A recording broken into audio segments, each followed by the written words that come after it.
Assalamualaikum. Okey, hari ini kita continue pada topik kita yang keempat. Okey, iaitu common disorder of pregnancy. Okey, masalah atau gangguan yang sering dihadapi oleh ibu-ibu mengandung. Okey, kita slide next. Okey, dia kita pecahkan dalam beberapa grup lah. Okey, first sekali dari segi sistem peredaran darah. The first kali ibu tu akan boleh mengalami pitam. Okey, selalu pitam ni terjadi pada awal kehamilan disebabkan oleh progesteron yang menyebabkan vasodilate dan penambahan volum darah. Maksudnya salur darah tu akan mengembang dan menyebabkan penambahan volum darah kat situ lah.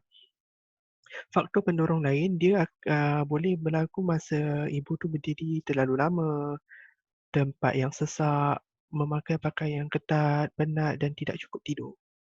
Okey, jadi stres lah kat situ. Okey, nasihat yang kita boleh bagi kalau dekat ibu tu selalunya mengarahkan ibu duduk, kerap duduk baring dengan serta-merta bila rasa pitam tu.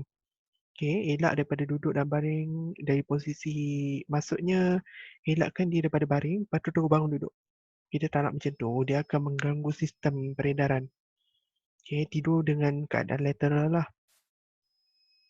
Okey, lepas tu next pula dalam sistem yang sama, sistem peredaran darah, ibu selalunya akan mengalami varicose vein.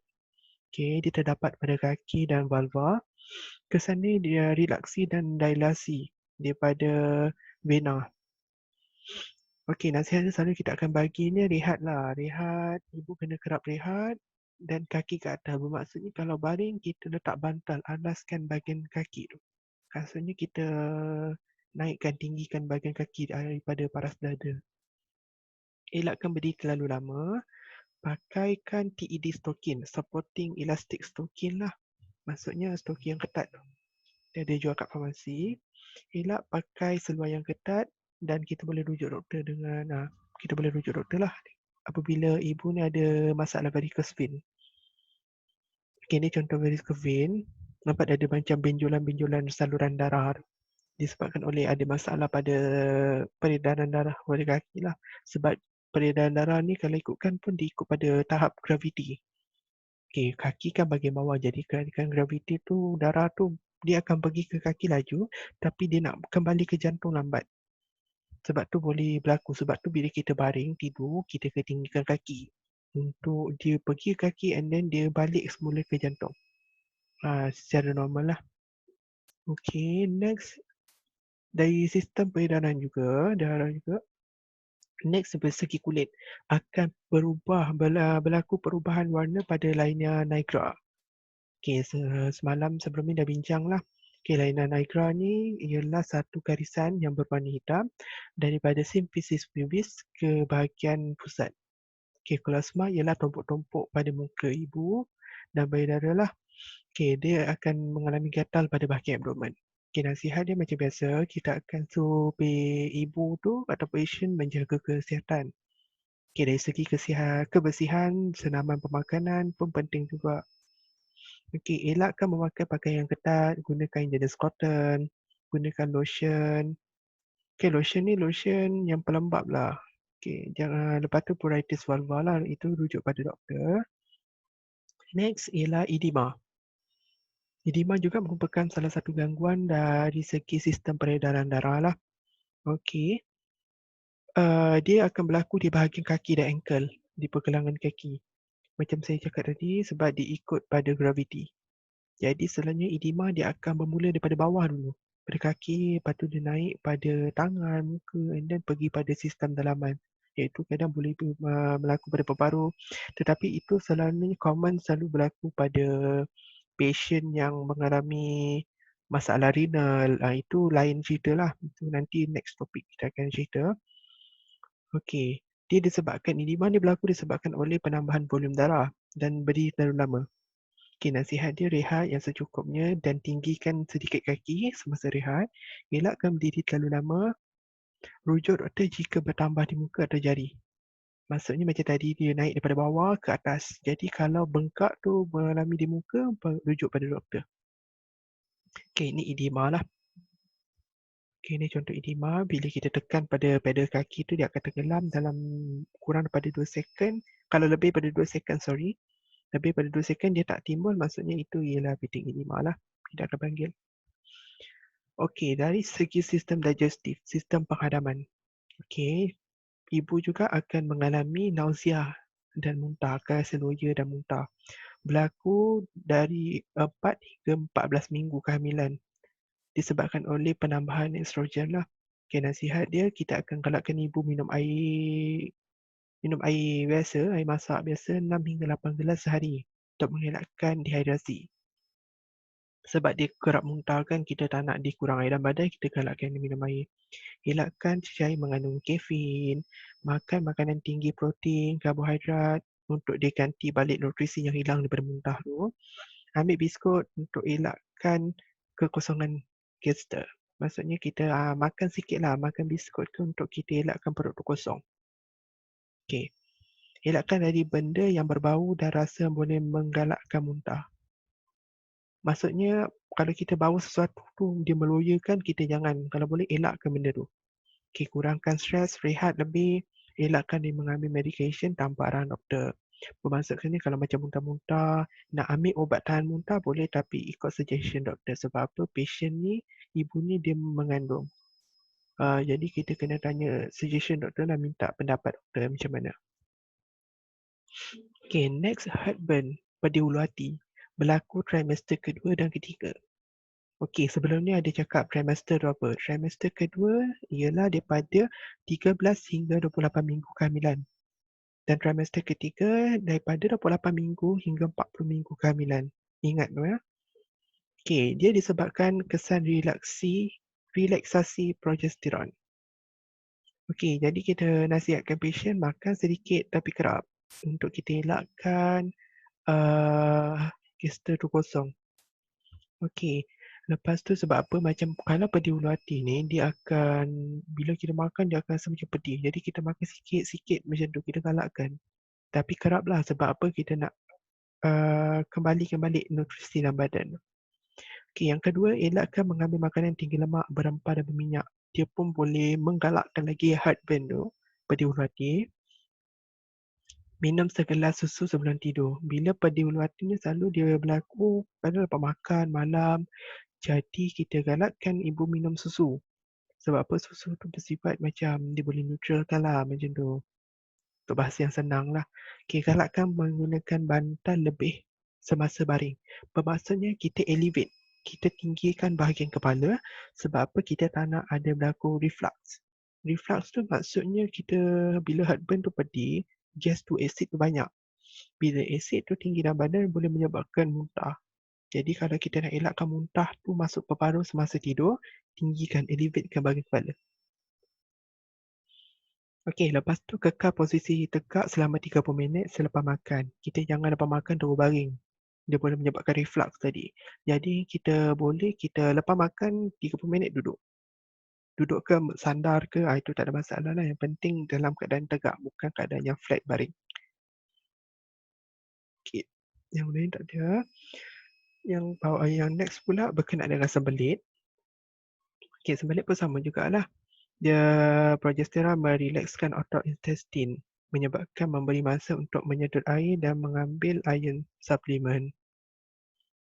Okey, sekarang ni kita akan nasihatkan ibu untuk ambil makanan seimbang, tinggi fiber, buah-buahan, sayuran dan membentuk bulk najis. Ambil cecair yang lebih lah, selalu kita akan galakkan minum air lebih. Dalam masa yang sama, dapat membantu untuk lembutkan najis. Okey, kita galakkan ibu untuk sentiasa berjalan sebab apa, kita nak peristalsis, pergerakan usus tu berlaku untuk menggalakkan pergerakan bowel. Okey, dalam sistem musculoskeletal pun kita ada juga terbahagikan beberapa bahagian. First sekali sakit belakang lah, disebabkan oleh penambahan lumbar curve, rhodosil. Ibu cuba membetulkan, bermaksudnya dekat sini, bila perut ibu mula membesar, bentuk badan ataupun tulang belakang ibu akan mula membengkok. Bila membengkok itu menyebabkan, dan membengkok tu pula pada bahagian lumbar curve. Dan ibu akan mengalami rhodosil lah, kita panggil kat situ. Bila lumbar curve tu membengkok, jadi bentuk badan ibu tu akan Dia akan membengkok macam tu lah sebab dia nak menampung berat pada bahagian abdomen. Jadi sama juga kita nasihatkan untuk rehat, elakkan berdiri terlalu lama, elakkan memakai kasut tinggi, menggunakan mekanik badan untuk mengangkat, mengalih, rujuk doktor fisioterapi untuk kita elakkan sakit belakang tu. Lepas tu kalau memandangkan lepas lahir, sakit belakang tu still sama, tanpa kurang rasa sakit dia, rujuk pada doktor. Itu nasihat yang selalu kita bagilah nurse.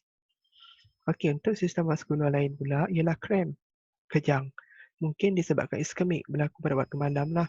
Jadi selalu kita akan nasihatkan ibu untuk rehat, letakkan kaki dalam flex, menarik atau menolak. Jadi bermaksudnya masa kita rehat, masa kita baring rehat flat tu, kaki tu kita dah tinggi kan untuk elakkan edema. Dan kita akan gerakkan pergelangan kaki tu. Pergelangan kaki tu kita akan buat smooth lah. Smooth pergerakan untuk kita elakkan dia kejang. Perlukan kalsium dan magnesium suplemen. Sekarang ni kalau macam kita kalsium dan magnesium ni suplemen kita perlu bagi ibu makan lah. Sebab apa dia dapat membantu untuk mengelakkan cramping berlaku. Lebih-lebih lagi pada bahagian kaki. Keletihan, fatigue pun sama juga disebabkan oleh metabolik. Diperlahankan, beban membawa uterus yang besar, tak cukup rehat dan tidur.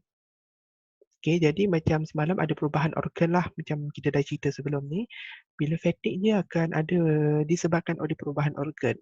Jadi bila perubahan organ berlaku, perubahan hormon pun akan berlaku dan menyebabkan ibu mengalami keletihan. Sebab disebabkan oleh ada masalah sirkulit darah dalam badan lah. Nasihat still same, kita akan suruh patient rehat dan tidur. Cukup tidur. Dalam sistem genitourinary iaitu sistem pencernaan, kita punya sistem urin untuk pembuangan air kencing. Kekerapan mekturasi. Semalam dah ceritalah sebelum ni kita dah cerita mekturasi tu apa. Mekturasi tu ialah keinginan rasa untuk nak kencing. Dia disebabkan oleh penambahan kumuhan air pada awal kehamilan dan bermaksud penolakan uterus, pembesaran uterus yang menyebabkan penekanan pada bahagian bladder dan menyebabkan ibu akan rasa nak kencing. Jadi kita akan galakkan ibu untuk kurang pengambilan cecair semasa petang dan malam bagi mengelakkan nokturia di awal kehamilan. Bermaksudnya kat sini kita tak nak ibu ni jenis rushing, faham? Jadi kalau macam waktu petang dan malam untuk waktu rest. Jadi kalau ibu ambil cecair waktu tu, cecair yang berlebihan, bladder akan penuh. Itu yang pertama. Yang kedua, uterus pun akan menekan bladder dan menyebabkan ibu akan kerap untuk pergi ke tandas. Itu satu sebab. Yang kedua, galakkan ibu mengeluarkan residual urin dengan menolak badan ke hadapan semasa PU. Bermaksudnya kat sini, apabila semasa ibu PU tu ialah pasti urin lah, kencing. Dalam bahasa medikal, PU kita panggil. Kalau macam ibu nak kencing, kita akan suruh ibu membongkokkan badan ke depan. Sebab apa? Kita nak menggalakkan penekanan bladder tu supaya bladder tu kosong dengan betul. Rujuk doktor jika dysuria berlaku lah. Kalau tak kencing ke ada masalah, maksudnya kalau macam kencing tiba-tiba kurang ataupun terlalu kencing selalu kurang lah, kita akan rujuk pada doktor. Ini sebagai contohnya. Yang nampak gambar fetus tu, itu bila berlaku depan tu ialah bahagian bladder lah bawah tu. Bila fetus makin membesar, dia akan menekan pada bahagian bladder. Dia menyebabkan efek pada bahagian bladder dan akan menyebabkan ibu mengalami kekerapan mekturasi tu. Dalam sistem saraf pula, ibu akan selalunya mengalami insomnia lah. Insomnia ni kurang, maksudnya tak boleh tidur waktu malam. Jadi kita boleh nasihatkan ibu untuk atasi masalah ni.